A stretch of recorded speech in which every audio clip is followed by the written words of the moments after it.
There we go. Now the mic's working. Ah, gotcha. So, thanks, Seifeldine. Sorry, a little bit of technical issues. But anyway, let's participate.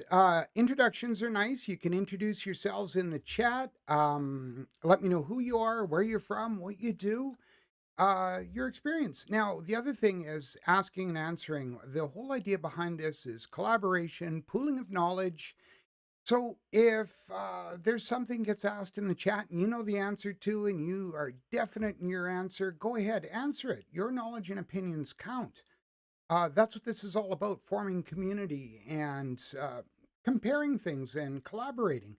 Because what is safety here in Alberta will have some similarities, say, where Sam is in Ontario, but there may be some slight differences. So that's why it's good to talk about all of this. But on that note, too, let's be civil with each other. We didn't pop out of the womb uh, having complete knowledge of health and safety and everything. So let's be civil. No name calling, no insults, and always understand that this is discussion and collaboration. It's not considered professional advice. There's no money changing hands, no contracts being signed. So yeah, let's look at it as that. Just a meeting of the minds, shall we say? Yeah. So there we are, and the sound is working. I apologize for that. I don't know what happened. Anyway, we'll call it a technical glitch.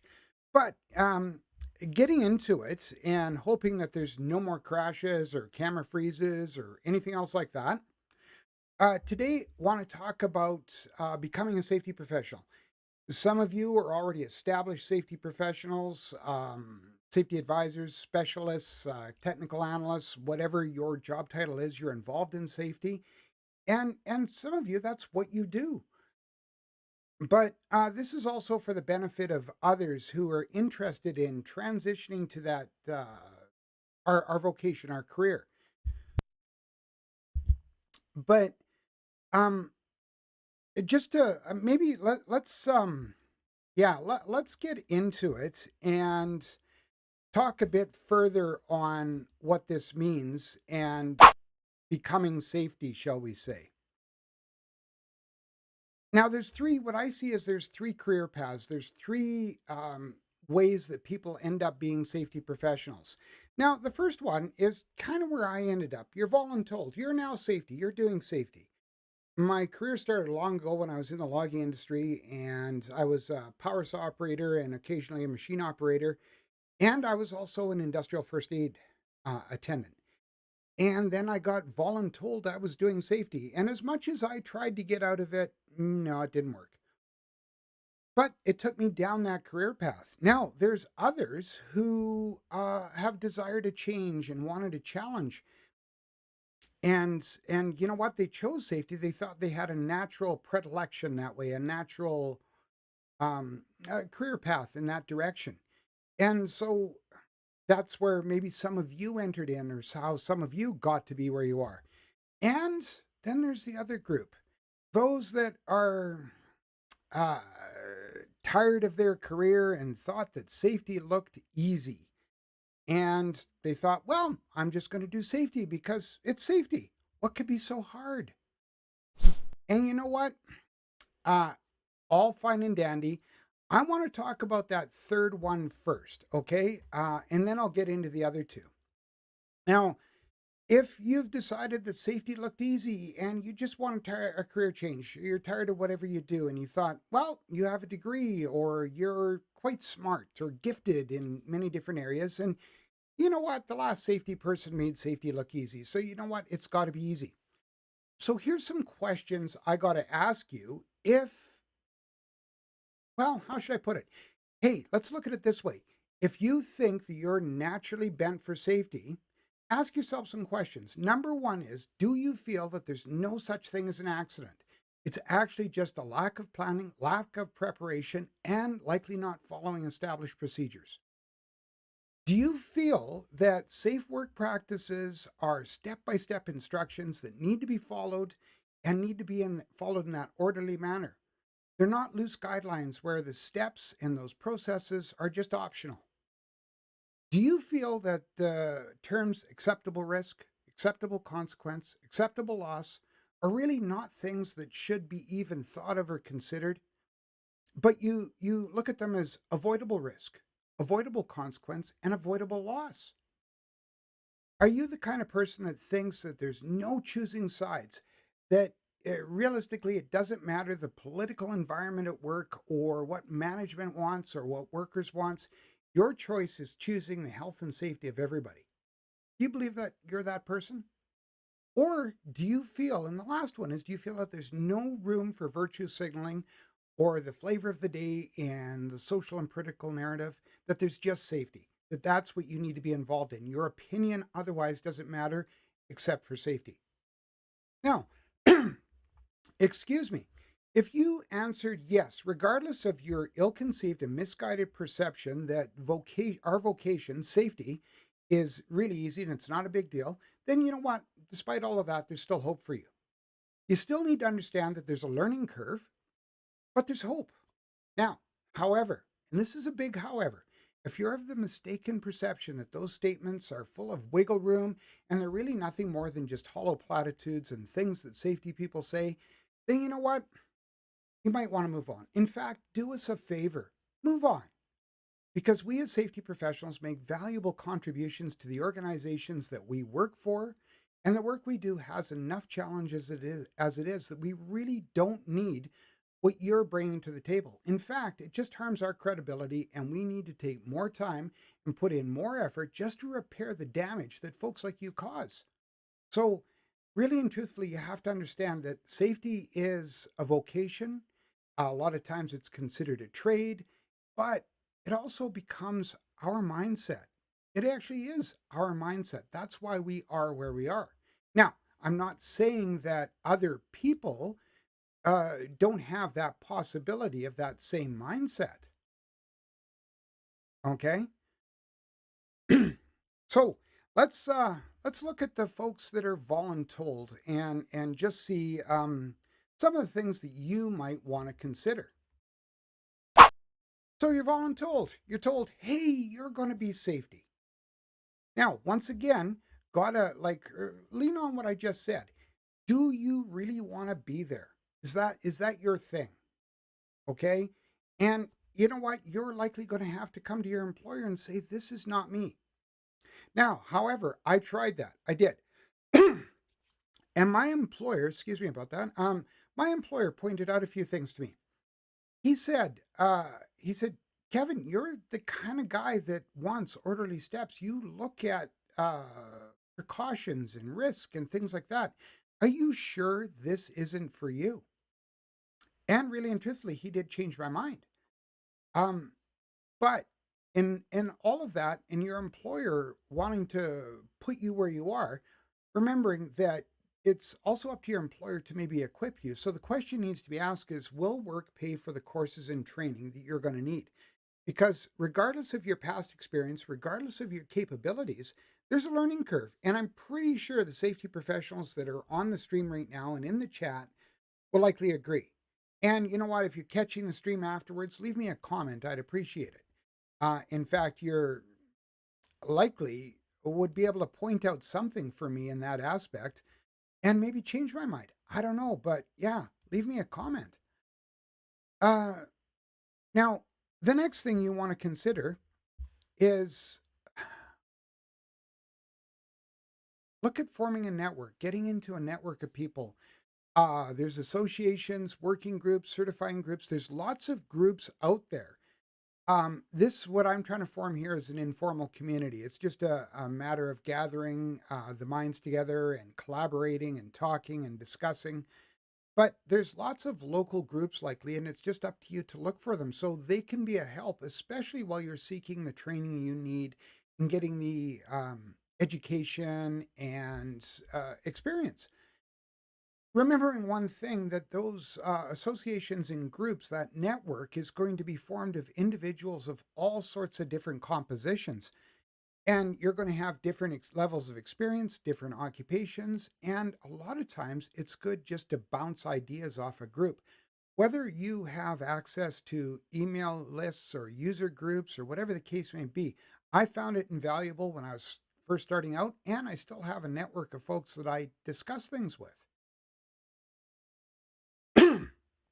Now, the other thing is seek out a mentor. It doesn't need to be, your mentor doesn't need to be someone that's experienced in safety. It does help, huge. It does help, believe you me.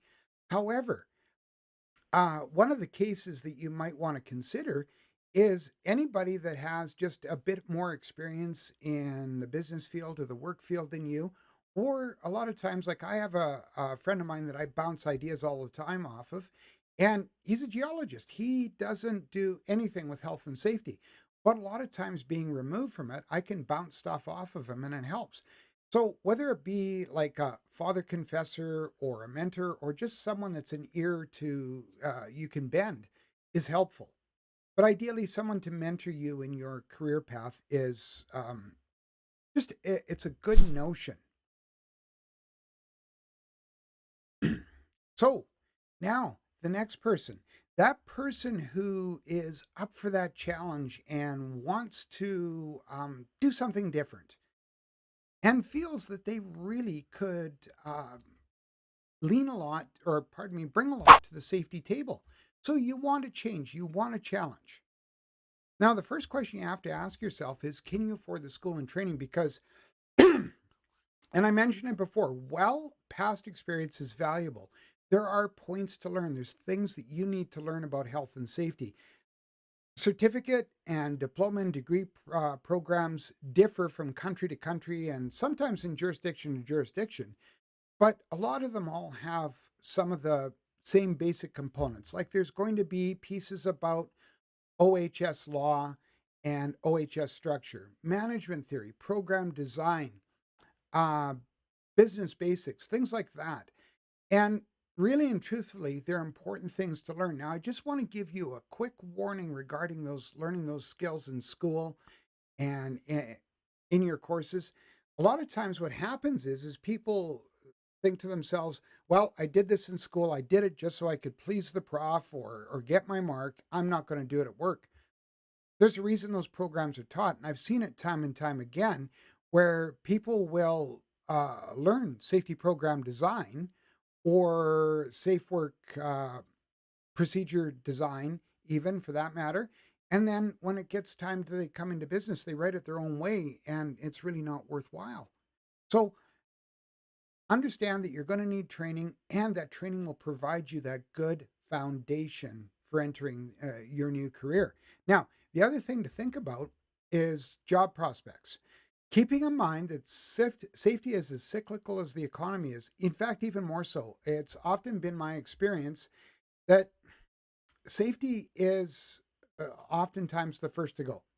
A lot of times, organizations will think we pay for insurance and maybe we can get HR to do some of this or operations to do some of this, and we'll offload all the safety duties. And then what happens is their program suffers, things decline, and once the economy picks up, they hire a safety person who will come back, get it all into shape, and then the economy takes another dive and the same cyclical thing happens again. Not all the time, but I've seen it happen in organizations. So you also have to be prepared for that.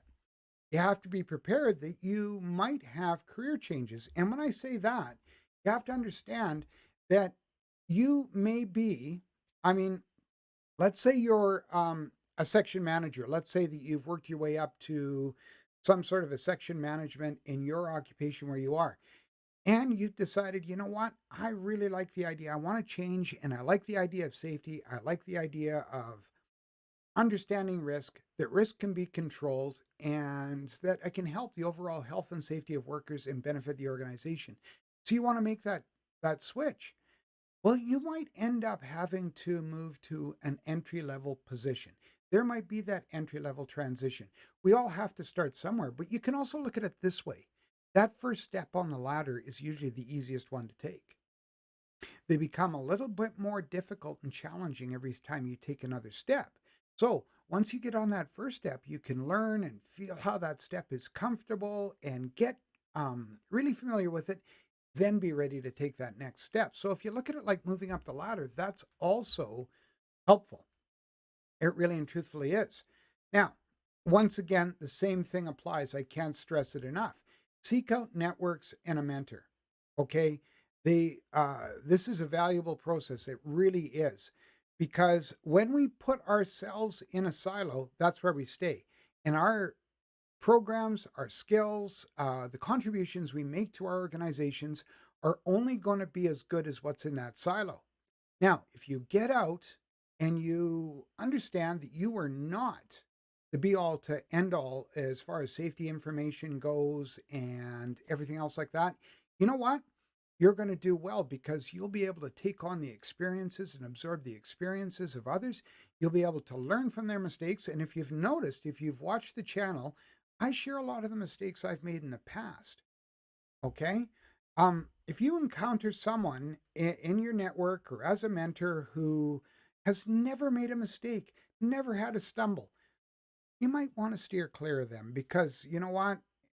If you're to walk into a room with honest safety and emergency management professionals and say, who's made mistakes? They'll put up their hands.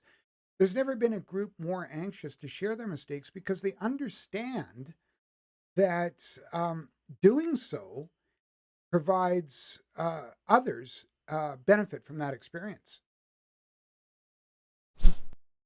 So now you're getting to the notion you're ready to apply for that job. Okay. And hey, you know what? There is postings out there. There's lots. I don't know, Sam, where you are in Ontario, is there lots of postings coming up as far as health and safety goes? The chat might be delayed, so just answer when you can. But I find that here in Alberta, especially because of the picking up of the oil fields, there's there seems to be a lot more openings and a lot more movement going on in the safety world. So you have to understand that, albeit it's cyclical, there is going to be opportunities, and sometimes those opportunities are, the times are more than others. But it's important that when you're making that transition to a new occupation, or you're in an entry level position and you want to move up, you feel it's time and ready to move up, the important thing you do is don't waste another's time. Okay. You're working as a safety administrator, or you're doing safety part-time, or you're just in a brand new junior position, and you notice another organization has an opening for a director. You know what? I'm not going to dissuade you, but what I am going to do is try and persuade you to think long and hard about that. Are you ready for that position? Are you ready for that challenge? And you might end up with the job and you might regret it. Or you might go to the interview and you can read the body language and understand that you're likely wasting the time of the people that are there. So um, make sure that you look through the posting well. I'm going to talk more about this in a sec, but make sure that you look through it and understand, is this really within your wheelhouse and bailiwick? Do you have the capacity to bring benefit to the organization and maintain that credibility that we all strive for? Now, on that note, though, do you have transferable skills? I've had some really good conversations in the last little while about transferable skills. And one of them, like for instance, I interviewed a fellow, and I said, well, part of your the process that we're looking for is the ability to either contribute or to write safe work procedures, or write parts of a safety program or whatever. Do you have any experience in that? And the guy said no, but he said, I've actually worked help desk and help support so much that I've had to write how-tos for a lot of different situations, or I've taken some of the help narratives that we've had and I've rewrote them.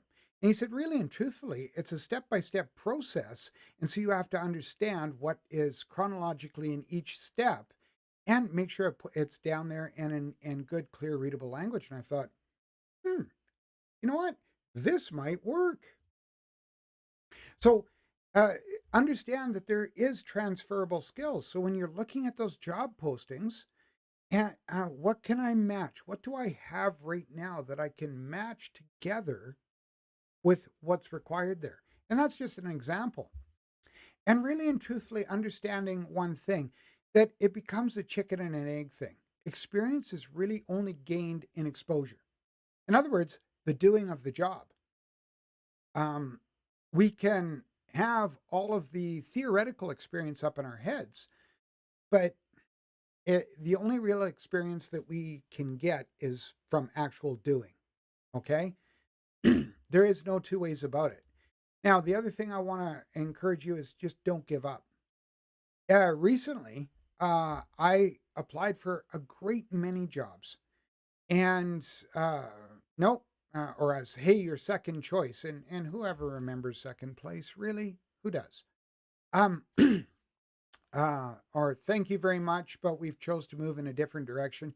You know all of those catchphrases, but the important thing is don't give up. If you've decided that safety is for you, don't give up. Okay? Now, the next thing is your resume and cover letter.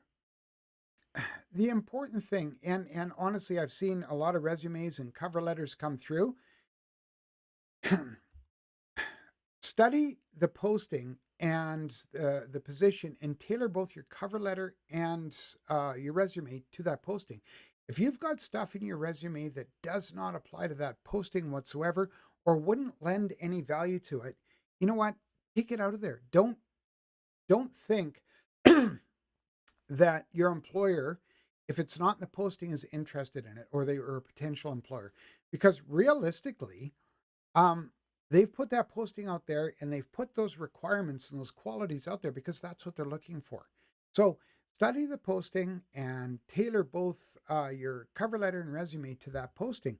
Once again, lean on those transferable skills. If you see a transferable skill that matches one of those requirements or one of those needs that the employer's posted, then you know what? Enter it into your resume. Leave it in there because you know what? A good employer will see that that has merit.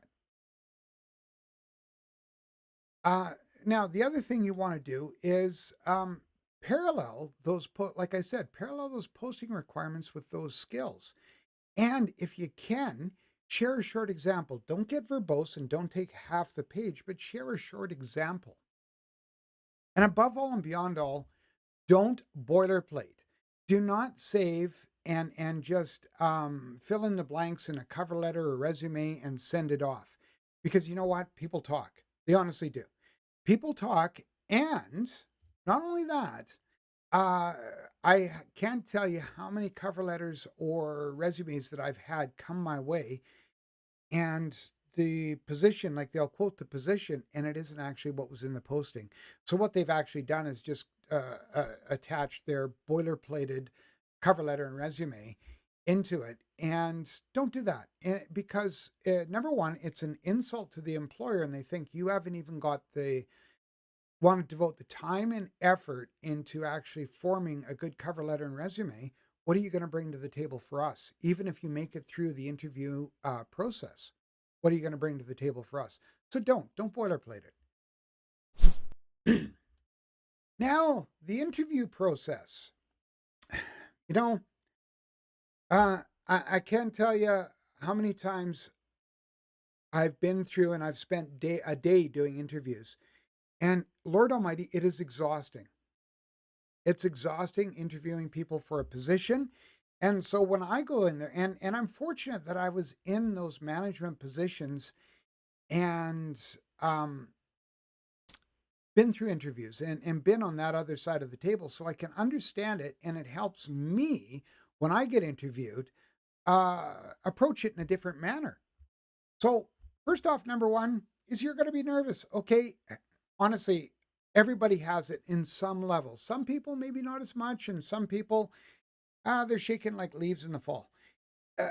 Honestly, everybody has those nerves. Everybody experiences, and I had a person who was my mentor in a past life. She used to say that butterflies are okay. Just get them flying in formation. So there's nothing wrong with taking a deep breath. When I used to teach emergency medical responders and industrial first aid attendants and stuff like that, I always used to tell them, nobody dies in 30 seconds. It's okay to take a breath. When somebody asks you a question in an interview, don't feel that you have to blurt it out. you know what? You can pause first. You can take 30 seconds and think. You can re- paraphrase that question back to make sure that you're confirming understanding. Because you know what? Especially as a safety person, the people that are interviewing you, which hopefully one of them will be your potential boss, will appreciate that because they're going to know that you're not going to go off half cocked. You're going to make sure that you're confirming the understanding. And so that's likely also going to be a skill that you're going to bring to the job place. So um, pause first, paraphrase, answer the question back. Now, on that note, school answers are okay. I mean, I've had people who would tell me almost ad verbatim what was in a textbook on a certain hypothetical question I would ask them. Like, one would be, I can remember one, and it's a question I asked. You see a person up on top of a step ladder, they're very on the very top step, and most of their body is inside a suspended ceiling, and they're doing work. You come upon the situation, what is your reaction? And you, well, like literally, person would told me, number one, I would stop work. Number two, I'd ask the person to get down. Number three, I would tell them that they're not supposed to be doing this. I would point out to them where it says it in the safety program what they're supposed to be doing, and then not permit them to work again until they've got all of the safe procedures in place. Yeah, kind of the school answer. However, does it tell me your experience? Does it tell me your ability to critical think? I had a person tell me that I have never run into that situation, Kevin. But here's what I would do. I would, excuse me, I'm going to grab a drink of coffee here. I would ask the person to get down. And then I would ask them what their business is, why they're doing this. They might be a contractor, they might be a service provider, don't know. They might not even be an employee. But I'd ask them, what are they doing and why are they doing it? And then I would point out to them, you know what, that top step, it's unsafe and why it's unsafe. And let them know that I would really prefer, before they start work again, get the appropriate ladder for the job and make sure that they've got the area delineated and all of that stuff. And then I'd let them know that I'm still going to have to put a report in because no matter what, it's important that we report these things. And hey, they shared a good school answer, but they shared it in a personal fashion.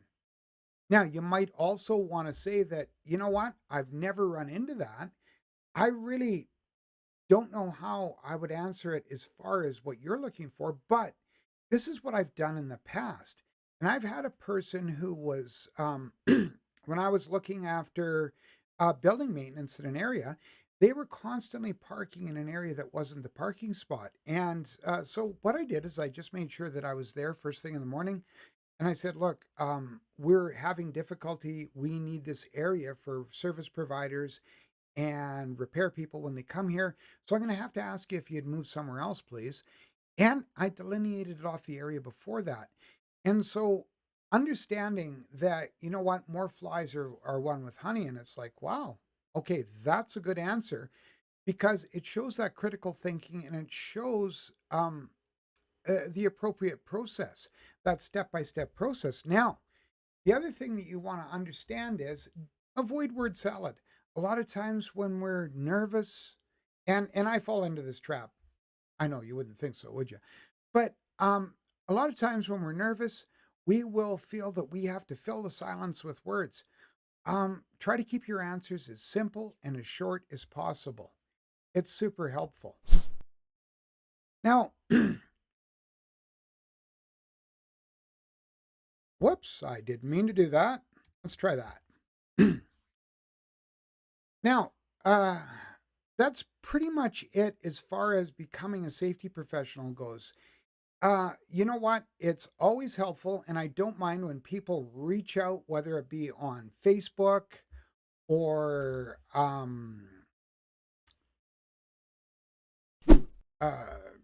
leaving comments in the videos, Twitter, whatever the case may be. When people reach out, I don't mind answering questions and so forth.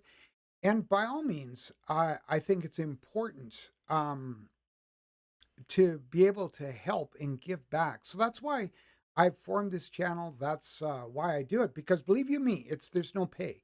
I haven't got a single cent. In fact, I've spent far more money than I would likely make in the next 2 years if I got monetized.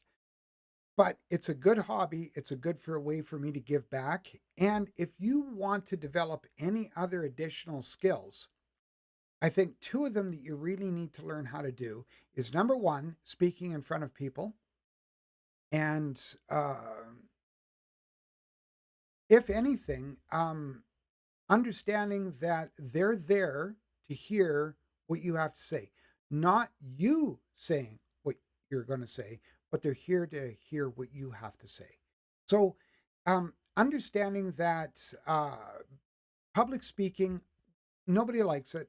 I don't mind it now. I hated it to begin with, but now I don't mind it. Now, the other thing is building good presentations and being able to present them, because you're going to have to do things like present new safe work procedures, present parts of a safety program, maybe make a presentation after an incident regarding the corrective actions and summarizing what occurred, or maybe producing a business case so that you can further the health and safety in the organization you're working for.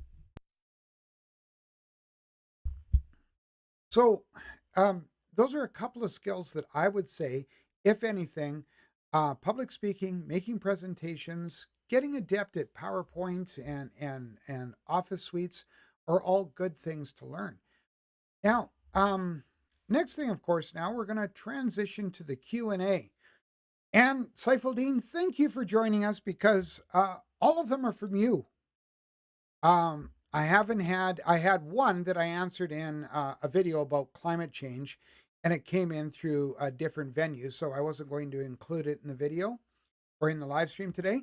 But there'll be a link in the description afterwards. And if you haven't watched it yet, have a look, because once again, climate change is, how should I say, a very divisive subject. But on to the Q&A. And the first question that's come up is, what is behavior-based safety, how it's used, and why it's used, and how to conduct it? Now, there's two different schools of thought on behavior-based safety. Number one is that the notion is behavior-based safety, and I'm going to read you right from an article, and I'll post a link in the description, and you can read the whole thing. As behavior-based safety refers to a wide range of programs which focus the attention on the worker's behavior as the cause. Now, consider that, of most work-related injuries and illnesses. These programs are now routinely used in a variety of industry sectors, from construction and the automobile industry to food processing and steel. Based on principles of behavior psychology, also known as behavior modification, BBS is a technique for modifying behavior of workers to make them work safely. A lot of times what's used is the idea of carrot, then stick, etc. In other words, hey, we've been accident-free for 100 days, so everybody gets a pizza lunch, and things like that. And so there's some negativity for some ways that behavior-based safety is done, in that people are hesitant to report incidents because they don't want to spoil that safe work trend. They don't want to spoil or not be eligible for the prizes they may get, the jackets, the lunches, the coffee cups, etc. And really and truthfully, that's the bad thing, because what we should be doing is determining root cause of incidents and why things occur, and then creating processes to prevent them. So the other way of behavior-based safety, and how it's done right, is determining that root cause, why it happened, and then adjusting how you do things to influence worker behavior in a positive way. In other words, was the root cause a substandard safe work procedure, a substandard safe health and safety program? In other words, it didn't have the proper safe work procedures in there, the proper guidance. their worker didn't receive the training they had? Was it non-compliance? Well, guess what? That's still back in the company. That's not the worker. Because non-compliance usually is a trend. People don't just decide to break the rules in an instant. There usually is this process leading up to it. So if you're looking at behavior-based safety in a positive way, in other words, determining the root cause and then adjusting your health and safety management system to get rid of that root cause, um, then you know what? That's the best way. I'm getting messages on Facebook. Just hang on a sec.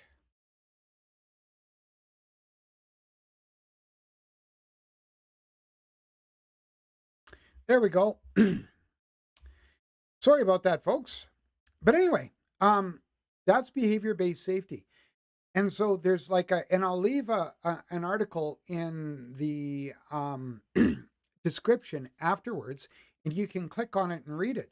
But the idea is not to think that workers are the cause of all work-related injuries and illnesses. That actually, to determine root cause and do it properly, it's got to point back to the safety management system. It's got to be absent or substandard programs or non-compliance within the area.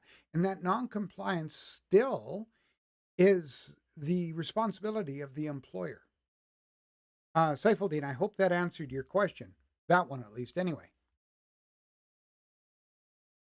Now, the next thing as far as questions go is what else logout and tagout procedure like lotto, logout, lockout, tagout. Essentially, it's de-energization. Now, as far as that goes,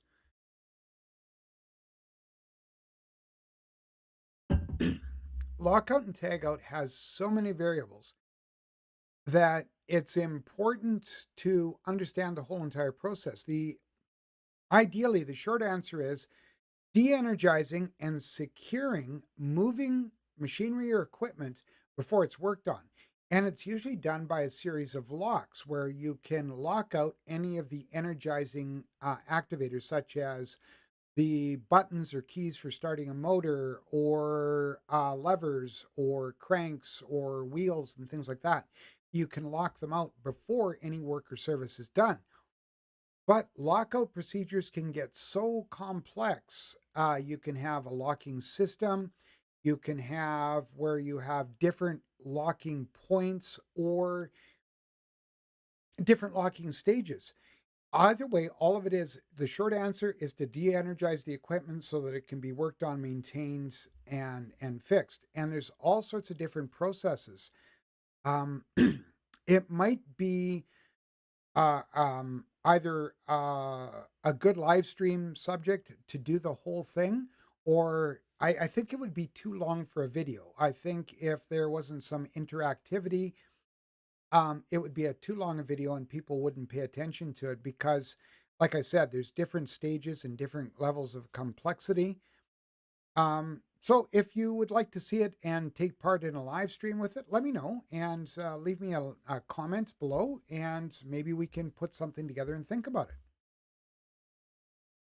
Mock drills and how to conduct them. Well, one of the biggest ones that most people are familiar with is a fire drill. And that's that evacuation. And, you know, I will constantly ask people, how do they practice their emergency response program, or do they have emergency response practices? And you know what? I always get the same constant answer. Yeah, we do fire drills. That's great. What else do you do? Well, we do fire drills. That's our emergency response program. I mean, that's all we have to worry about. So you don't have tornadoes. Like, say for instance, here in Alberta, just a week ago, there was areas in south central Alberta that were hit with hailstones the size of softballs.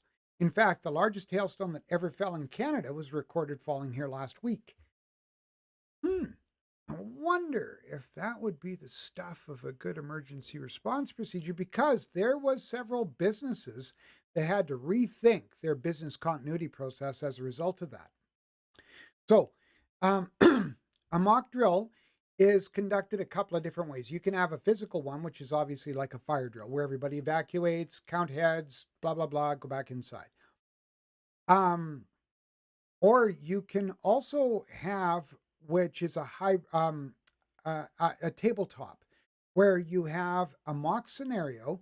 You take out your emergency response plan once you've learned what the mock scenario is, and you walk through it with your emergency response plan and however you're doing it. If you're using the incident command system or the color system, whichever way you're doing it, you can walk through it using your emergency response plan. And what it does is it helps you to pick out holes because you hit those hypothetical points. And I've seen tabletops designed with the complexity of, as soon as a person hits a step or the group hits a step within their emergency response plan, they're handed another envelope, they open it up and they discover a new variable. And I've seen them where they're really good, where once the emergency response process is done, the business continuity drill takes over. And how you maintain business continuity through the recovery process. That's ideally a good way to do it. And of course, you can have a hybrid between the two, where you have almost like a physical reenactment of an emergency. Then the tabletop takes over with that. And then, of course, the business continuity process. Once again, might be an idea for a live stream or a video. I don't know. Let me know in the comments what you think, and I can, if time permits, put something together. Now, another question is, what is a work method statement, when and how to conduct it? Really and truthfully, you know what? Thank goodness the medical profession does not have so many different names for so many different things. None of us might ever get better. Um, because a work method statement, really and truthfully, from my understanding, and this may differ, but realistically, it's no different than a safe work procedure. But often it's wrote out as a result of something that's happening outside of the normal scope of work. Like, you'll have your normal job hazard assessments, but now you enter into the field and you're going to be doing similar work, but in different circumstances, different environments. So it might require you to write out like a field level hazard assessment, and then your work method statement or your safe work procedure, temporary safe work procedure, would become part of that. So that's basically what it is from my understanding and the terminology that I've been used to using. If anybody knows any different or uses the terminology in a different way, either let me know in the chat or let me know in the description comments down below. I'd appreciate it either way. Now, the final one here, the E in HSE. What's it all about? Is it about environmental protection, or is it about how to keep a safe working environment? Or is it about toxic and material emissions and control? Guess what? All three. In my experience anyway, either I've been tasked with all three, or it's fallen under my accountability framework, in that I managed an HSE department, and the E was environment. Where I see it falling down is there's often a disconnect between operations, excuse me, operations and purchasing, or what's the other term that's used for purchasing? Supply chain, and health and safety. Because the idea is health and safety often gets tasked with the E part when something goes wrong. Not necessarily when we're considering what kind of chemicals and materials we're bringing onto the job site, or what kind of vendors we're going to work with to bring those chemicals onto the job site. We just get called when something goes wrong. But ideally, we're usually the ones that are writing those procedures regarding chemical and toxic material handling. And we're the ones writing the procedures on the disposal. We're the ones writing the procedures on the incident investigation process. And we're often ones that are tasked with calling the jurisdictional authorities once something goes wrong. Like, a whole 45-gallon drum of diesel pouring into a water system, things like that. Yeah, been there, done that. Um, and so, yes, we get tasked with the E. Like I said, we're mostly the time that we're the reactive E. And I really wish if organizations wanted to get on the ball, they would form that health and safety management system where operations and supply chain or purchasing would get together with the health and safety and our HSE departments and work together on how that cradle to grave, if you are okay with that term, or inception to retirement process for chemical handling on the job site is done. Ideally, and you know what? That is the thing of another video. Maybe I'll likely do one on that. And I really thank you guys for these Q&As because you do bring me lots of ideas. Um, it is literally something that should be thought of and considered. And I hope, Saifuldin, that answered your question as well.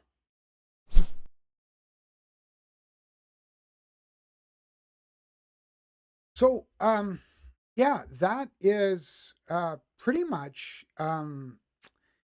the end of the Q&A, the end of the presentation. Unless somebody's got another question of any type or sort, I don't have much else.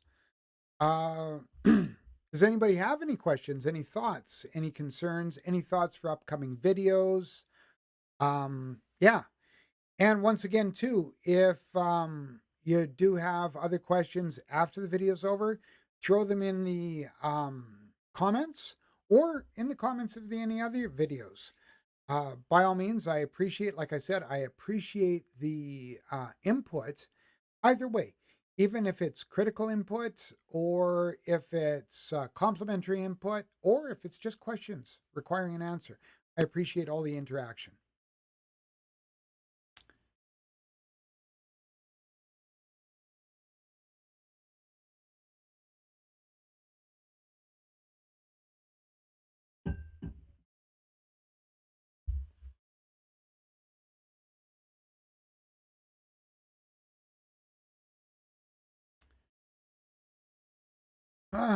Okay, well, I'm not getting any other questions. So once again, thank you for those that have joined. I saw people pop in, pop out, and um, yeah, the subject might not have been for everybody today, that's for sure. But yeah, I do appreciate the interaction. And so do me a favor, until we see each other again, and not sure what the next live stream is going to be about yet. I have a few ideas, but until we see each other again, and of course, I really hope we do, be that safety leader.